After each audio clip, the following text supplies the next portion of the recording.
I see where this country is going, and I think it needs to go there. Maybe America needs its cage rattled. This society of waste and whatnot needs to be shaken, to let people know that they are not superior to one another, that they are not God. The lack of leadership in this country is astounding, and we're not any better.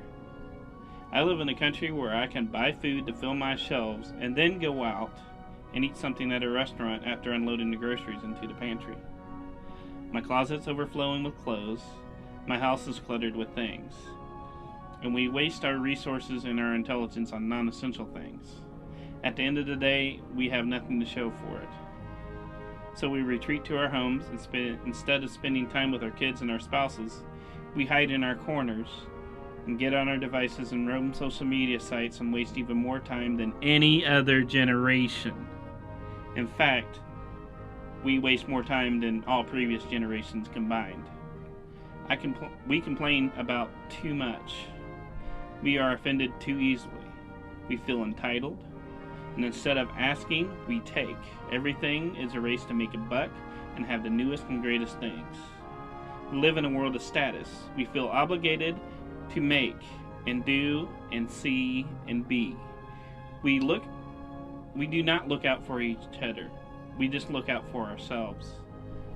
We might look out for our families, we might look out for our friends, but no one genuinely cares for one another. No one sees a need and fills it. We figure someone else will do that.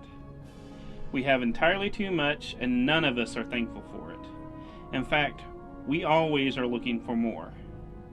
We have the world's knowledge at our fingertips through the internet.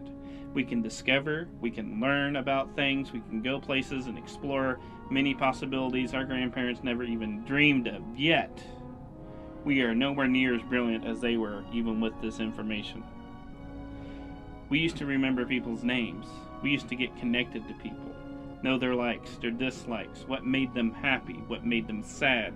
Now we can't even remember their birthday without Facebook sending us a reminder.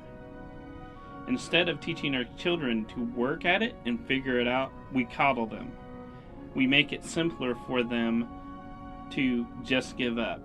We don't teach them math like we used to.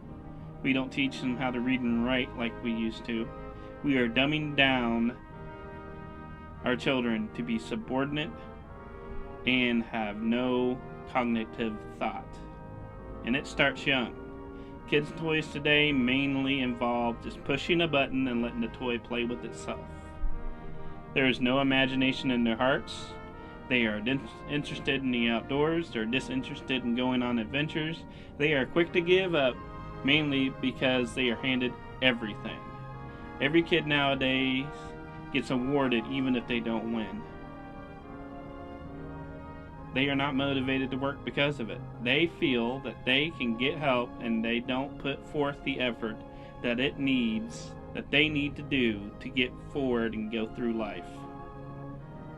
We all have a want for nothing. We give them too many choices and too much freedom. We give them too many things. And many of us try to be a friend to our kids instead of a parent. We reason with them instead of correcting them.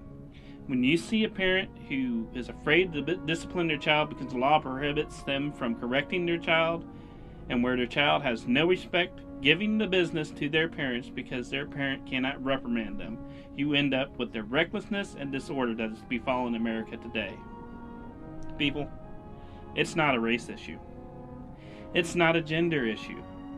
It's not because you're a Democrat or a Republican. It's not anyone's fault but yours. We did this together. I'm not defined by politics. I'm not defined by what I do, my sexual preference, what I identify myself to be, race, my beliefs, my status. But the world likes to put us in those categories, using these attributes, pitching us one against one another, stating, well, this group is better than this one, and we should fight for equality, and etc. But let me tell you something. This world was not created equal. Many people are different. We should have the basic inalienable rights. Everybody should have that. But there are things we can live without. We can live without the stigma of pride. We can live without the trouble of status. We can live without the right of entitlement. We can live without the pain of supremacy. We can live without the stain of envy. And we definitely can live without the shame of stupidity, just to name a few. This has been a random thought.